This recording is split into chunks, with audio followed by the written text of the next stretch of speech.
Mais je voudrais revenir sur cette phrase, il n'y a pas d'argent magique. Oui. Moi, j'ai trouvé de l'argent magique.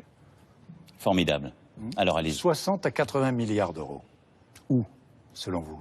Où trouve-t-on 60 ou 80 milliards d'euros? Vous allez me parler de la fraude fiscale. Voilà, de la fraude fiscale. C'est d'ailleurs ce qu'on met généralement dans tous les programmes successifs. Je vais revenir sur les initiatives que nous prenons pour expliquer ce qu'on va financer.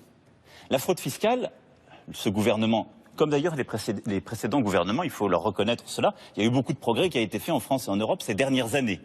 Parce qu'il y a eu beaucoup de scandales, parce qu'il y a eu aussi une meilleure coopération européenne suite aux mêmes scandales, je pense aux LuxLeaks par exemple, aux affaires que nous avons connues en France. Coopération européenne, vous dites?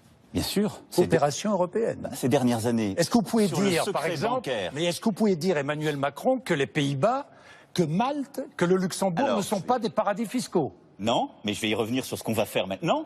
Donc, Est-ce que ce sont des paradis fiscaux? ce sont des États, ce mot de paradis fiscaux a quand même tout son sens, ce sont des États dont les règles permettent aujourd'hui des contournements massifs. Donc des paradis fiscaux. Qui ne me satisfont pas.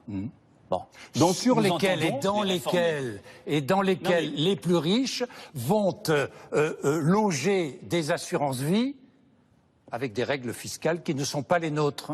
Oui, mais au Luxembourg. Si aujourd'hui, je disais les yeux dans les yeux... Et notamment ceux qui sont exonérés de l'ISF. Vous pouvez décider de tout confondre.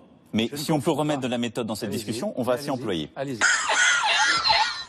Yo ya cogía los tacos los arrastrados. Que allí me